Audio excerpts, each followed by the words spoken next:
In today's video, I'm going to teach you how to download, install, and sign into Slack.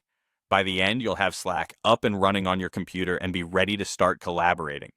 First, head to the official Slack downloads page. This is important because it ensures you get the most up-to-date and secure version. On that page, choose the installer that matches your operating system, Windows, Mac, or Linux.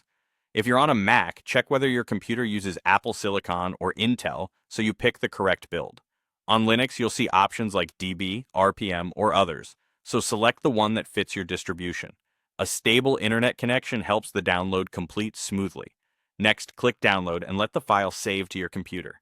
When it finishes, open the installer. On Windows, double-click the installer and follow the on-screen prompts. You may be asked to confirm permissions, which you should allow for Slack to install properly. On Mac, open the downloaded file and move Slack to your Applications folder when prompted. On Linux, open the package you downloaded with your package manager and follow the standard installation flow for your distro. If your browser asks whether to keep the file, confirm that it's from Slack's official site and proceed. When installation completes, you can safely close the installer. Now, launch the Slack app. On the welcome screen, click Sign in to Slack. This will open your default web browser to start the sign-in process. If the browser doesn't open automatically, you can visit slack.com sign in directly. Make sure your browser isn't blocking pop-ups or new windows from the Slack app.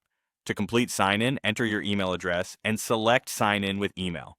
Slack will send a confirmation code to that inbox. Open your email, find the message from Slack, and copy the code. If you don't see it right away, give it a moment, then check your spam or junk folder. Return to the browser, paste the code, and submit. After the code is confirmed, you'll be redirected back to Slack and signed in. If you entered the wrong address, simply go back and correct it. Then request a new code. That's it. You've downloaded Slack, installed the app, and signed in using a secure email confirmation code. From here, you're ready to explore your workspace, adjust notification preferences, and start messaging your team. Thanks for watching, and enjoy your new Slack setup.